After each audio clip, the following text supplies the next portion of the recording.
नमस्कार दोस्तों, स्वागत है आपका एएसके क्राइम स्टोरी में। और मैं हूं एएसके। थप्पड़ मारना पड़ा, रानी गुप्ता को महंगा देनी पड़ी जान। एक थप्पड़ की वजह से सास बहू की मौत, आखिर क्या है मामला, तो चलिए जानते हैं इस केस की सच्चाई। कहानी 8 अगस्त 2019 को फिरोजाबाद की एक बस्ती रसूलपुर में करीब 11:30 पर सौरभ गुप्ता डॉक्टर दीपक गुप्ता के मकान पर पहुंचे। देहाती खुश सौरभ गुप्ता डॉक्टर दीपक के बेहद करीबी दोस्त थे, इसीलिए वह उनसे मिलने के लिए उनके घर पर अक्सर आया जाया करते थे। सौरभ गुप्ता जब डॉक्टर दीपक के घर पहुंचे तब उनके चेहरे पर मुस्कुराहट थी। जिस गली में डॉक्टर गुप्ता का घर था उस गली में हर रोज की तरह लोगों का आना जाना चल रहा था और लोगों की आवाज आई थी और सभी लोग अपने अपने कार्य में लगे हुए थे। इसके बाद सौरभ ने डॉक्टर दीपक गुप्ता के घर का दरवाजा खटखटाया, लेकिन किसी ने भी दरवाजा नहीं खोला और न ही अंदर से कोई आवाज आई। इस पर सौरभ ने दरवाजे को थोड़ा सा धक्का दिया तो अचानक दरवाजा खुल गया। सौरभ ने देखा कि दरवाजे के अंदर डॉक्टर दीपक का 2 साल का बेटा देवीज खड़ा था। सौरभ ने देखा कि उसके दोनों हाथ और कपड़े खून से रंगे हुए हैं और घर में बिल्कुल सन्नाटा छाया हुआ था। लेकिन जैसे ही सौरभ किसी अनहोनी की आशंका के चलते घर के अंदर गए तो वहां का नजारा देखकर सौरभ के होश उड़ गए थे और हालत खराब हो गए। और इसी तरह घबराहट में जब सौरभ की नजर कमरे में गई तो वहां पर डॉक्टर दीपक के बड़े भाई डॉक्टर अमित की 35 वर्षीय पत्नी रानी गुप्ता की खून में सनी लाश पड़ी थी और लाश के चारों ओर खून फैला हुआ था। यह मंजर देखकर सौरभ का कलेजा कांप उठा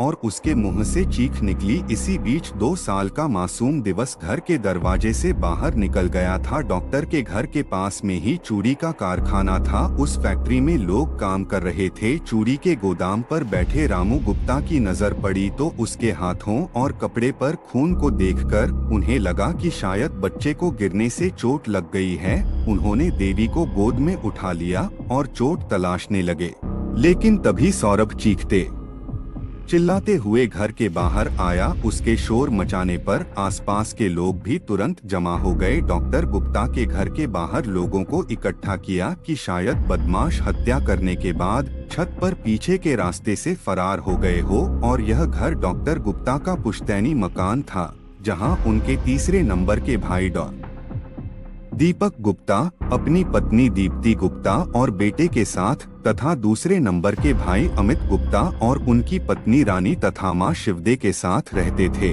जबकि खुद डॉक्टर एल गुप्ता अपने परिवार और पिता डॉक्टर वेद प्रकाश के साथ शहर के ही नए बस्ती में रहते थे। इसलिए सौरभ ने फोन करके इस घटना की जानकारी दीपक गुप्ता और उनके बड़े भाई के गुप्ता को दी ही साथ ही उन्होंने इस घटना की सूचना रसूलपुर के थाने को भी देने की कोशिश की, लेकिन उनका फोन बंद हो गया। इसके बाद उन्होंने 100 नंबर पर भी कॉल की, लेकिन कई बार नंबर डायल करने के बाद भी कॉल रिसीव नहीं की गई और आखिरकार उन्होंने घटना की सूचना सचिंद्र पटेल को दी। इसके बाद दोपहर करीब 12 बजे एसपी प्रताप सिंह अपनी पुलिस टीम के साथ घटना स्थल पर पहुंच गए। जब यह जानकारी एल के गुप्ता को मिली थी तब वह और उनकी पत्नी नीता गुप्ता मेडिकल कॉलेज फिरोजाबाद में मरीजों को देख रहे थे। इसके बाद आनन फानन में एल के गुप्ता अपनी पत्नी के साथ अपने पुश्तैनी घर पहुंच गए। कुछ ही देर में अन्य घर वाले भी वहां पहुंच गए थे।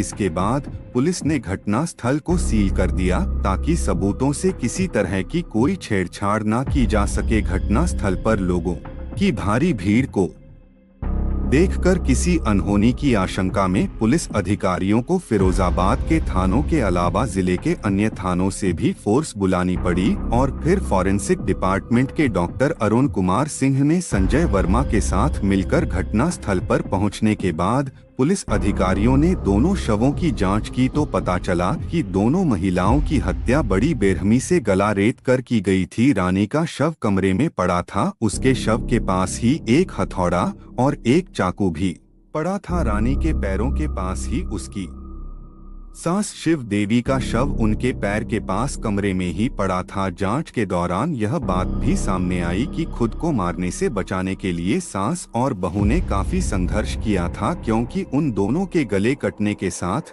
साथ उनके शरीर पर भी कई जगह चोट के निशान थे। पहले उनके साथ हाथापाई हुई और जब वह बेहोश हो गई, संघर्ष करने की शक्ति नहीं बची, तो फिर बाद में उन्हें घसीटते हुए नीचे लाया गया और उनकी भी गला रेत कर हत्या कर दी गई। घर में चारों तरफ खून फैला हुआ था।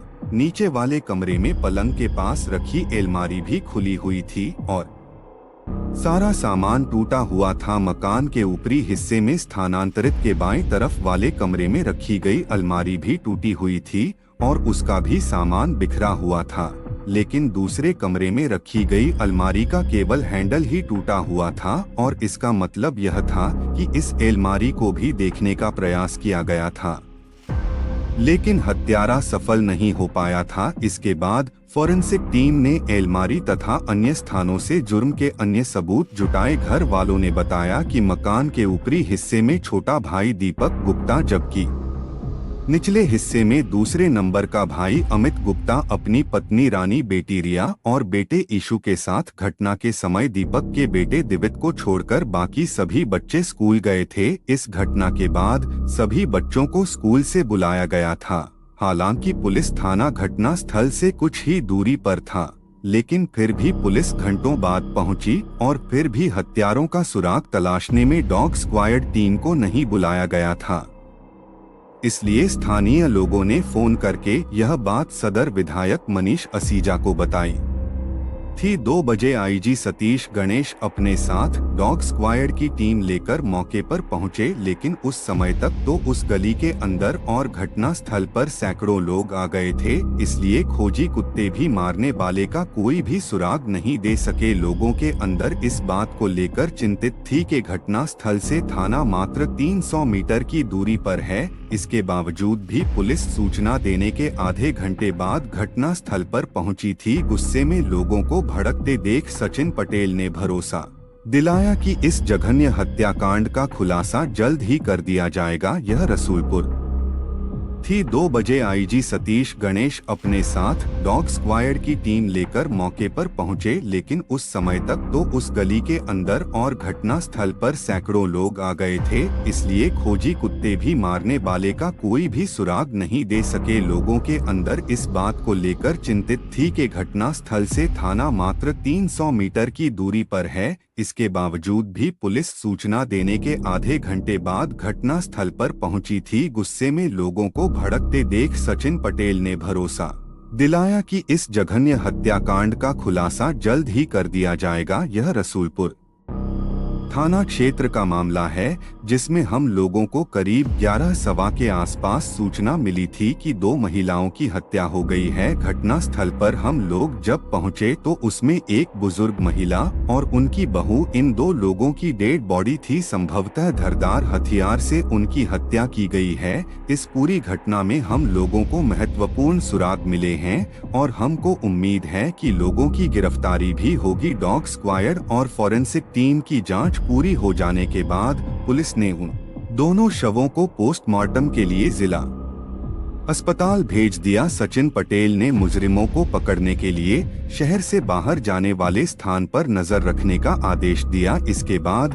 Police railway station, roadways bus stand तथा प्राइवेट बस स्टैंड पर भी चेकिंग करने के आदेश दे रहे थे। देखने से ऐसा लगता था कि इस घटना को अंजाम देने वाले बदमाशों को पहले से ही घर की पूरी जानकारी थी कि सुबह के समय घर पर कौन कौन रहता है, क्योंकि मृतक रानी की बेटी रिया 10वीं कक्षा की और बेटा ईशु 8वीं कक्षा का छात्र है। इसलिए गुरुवार को वह दोनों सुबह सुबह स्कूल चले गए थे।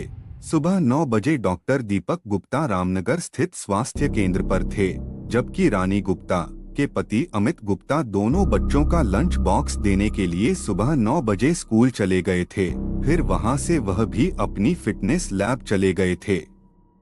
घटना के समय घर पर रानी, उनकी सास शिवदे और दीपक गुप्ता का 2 साल का बेटा डेविड था। पूछताछ के दौरान घर वालों ने पुलिस को बताया कि घर के बाहर वाले कमरे में ब्यूटी पार्लर संभवतः ऐसा लगा था। इसके बाद पुलिस ने घटनास्थल के आसपास के 3 घरों में लगे कैमरों में खंगाले हुए दृश्यों की 2 फुटेज में एक संदिग्ध व्यक्ति दिखाई दे रहा था। वह व्यक्ति एक फुटेज में सुबह 10:37 पर डॉक्टर गुप्ता के घर के मेन गेट से अंदर जाता हुआ दिखाई दे रहा था। इसके बाद वह व्यक्ति 10:55 पर मकान के बाहरी कमरे में ब्यूटी पार्लर से जा रहा था। उसके गेट से बाहर निरीक्षक दिखाई दिए। जाँच के दौरान उस गेट की कुंडी पर खून भी लगा था और इससे साफ हो गया था कि वह व्यक्ति मात्र 18 मिनट में 2 हत्या करने के बाद इसी गेट से बाहर निकल गया था और वह संदिग्ध व्यक्ति दिलीप दीक्षित दीपा भी हो सकता था, जो नए रसूलपुर टंकी के पास इसी तरह रहता था। जांच के दौरान पुलिस को पता चला कि मृत रानी ने घर के बाहरी कमरे में टिप टॉप नाम से ब्यूटी पार्लर खोला किया था। रानी का ब्यूटी पार्लर का सपना पूरा तो हो गया था,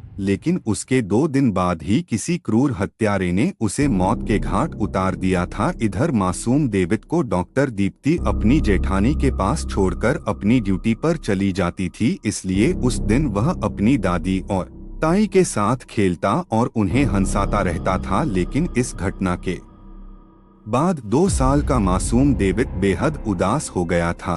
कभी वह एकटक देखता तो कभी चीखकर रोता हुआ महसूस करता। उसकी आंखों में अपनी दादी और ताई की हत्या का खतरा मंडराता रहा था। इधर कारपेंटर दिलीप के शक के घेरे में आने पर दोपहर 2 बजे पुलिस उसके घर पहुंची। पुलिस ने उसकी पत्नी रोनी से दिलीप के बारे में पूछताछ की। इसके बाद रोनी ने पुलिस के सामने ही अपने पति से मोबाइल पर बात की तो उसने बताया कि वह इस समय काम करने के लिए आसिफाबाद की तरफ आया था। इसके बाद दिलीप का मोबाइल फोन स्विच ऑफ हो गया था। पुलिस दिलीप के इंतजार में पूरी रात उसके घर के बाहर डेरा डाले रही थी, लेकिन वह घर पर नहीं आया। इसके बाद 8 अगस्त की शाम को पोस्टमार्टम करने के बाद दोनों शवों को सौंप दिया गया। इसके बाद उनका अंतिम संस्कार भी रात 9 बजे अगस्त की सुबह करीब 4:30 पर जवाबी कार्रवाई में दिलीप के पैर में गोली लगी और वह वहीं पर गिर गया। इसके बाद पुलिस ने उसे अरेस्ट कर लिया, लेकिन इस मुठभेड़ में थाना सोनपुर में तैनात सिपाही कन्हैया लाल भी दिलीप के द्वारा की गई हाथापाई के दौरान घायल हो गए थे। इसके बाद पुलिस ने दिलीप की तलाशी की तो उसके पास से एक पिस्टल, लूटे गए सोने के हार, अंगूठियां और भी कई गहने बरामद किए गए। इसके बाद दिलीप से पूरी तरह से पूछताछ करने पर इस हत्याकांड की जो कहानी सामने आई उसे सुनकर पुलिस भी हैरान रह गई। 25 साल का दिलीप ने बताया कि ब्यूटी पार्लर का फर्नीचर मेकिंग के समय एक दिन बड़ी बहू रानी गुप्ता ने किसी चीज को लेकर मर्चेंट के सामने उसे मारा था और साथ ही उसे बेइज्जत भी किया था। दिलीप अपनी इस बेइज्जती पर खून का घूंट पीकर रह गया था, लेकिन उसने उसी दिन यह तय कर लिया था कि वह इस अपमान का बदला जरूर लेकर रहेगा।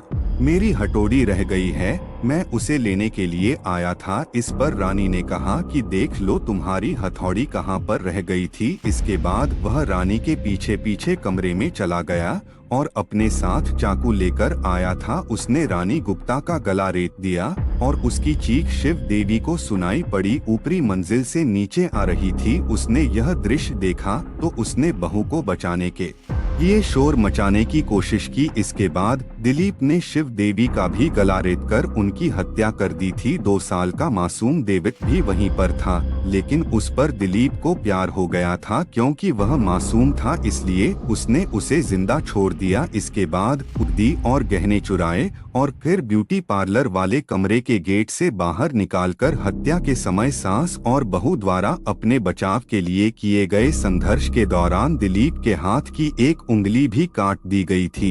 इस घटना को अंजाम देने के बाद दिलीप ने अपनी दुकान के पास एक क्लिनिक में जाकर उंगली भी पट्टी कराई थी। किराए के मकान में पत्नी रोनी और 2 बच्चों के साथ रहने वाला दिलीप गुरुवार को सुबह घर से अपनी दुकान पर गया था। लेकिन फिर अचानक उसके मन में रानी द्वारा मारे गए थापड़ का बदला लेने की भावना पैदा हुई और मात्र 18 मिनट में उसने इस अप्रत्याशित हत्याकांड को अंजाम देने के बाद दिलीप कुछ देर बाद फिर से घटना स्थल पर पहुंचा और वीडियो बनाए तो उन फोटोज और वीडियोस में दिलीप भी खड़ा हुआ दिखाई दे रहा था। लेकिन जब सोशल मीडिया पर उसकी फोटो वायरल हुई तो तब लोगों को उसके बारे में पता चला, लेकिन तब तक दिलीप अपने दोनों बच्चों को स्कूल से घर छोड़कर फरार हो गया था। पुलिस ने गोली मारकर घायल कर दी दिलीप तथा सिपाही कन्हैया लाल को उपचार के लिए फिरोजाबाद के मेडिकल कॉलेज में भर्ती कराया। दोपहर तक उपचार कराने के बाद दिलीप के खिलाफ हत्या और लूटपाट के अलावा पुलिस के साथ मिलकर मुकदमा दर्ज करके उसे कोर्ट में पेश किया गया, जहां से उसे जेल भेज दिया गया।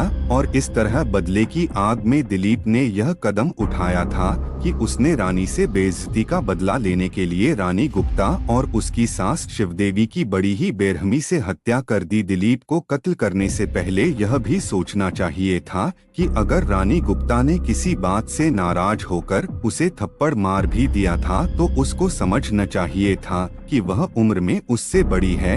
लेकिन दिलीप ने थप्पड़ वाली बात को दिल पर ले लिया और करने से बदला लेने का प्लान बनाने लगा और मौका मिलते ही उसने रानी की हत्या कर दी। इस तरह की कहानियों से रूबरू होने के लिए हमारे चैनल को सब्सक्राइब कर लें और बेल आइकन को दबा दें। अगर वीडियो पसंद आया हो तो वीडियो को लाइक और शेयर करना ना भूले। अभी तक के लिए बस इतना ही, फिर मिलेंगे अगले वीडियो में, तब तक के लिए धन्यवाद।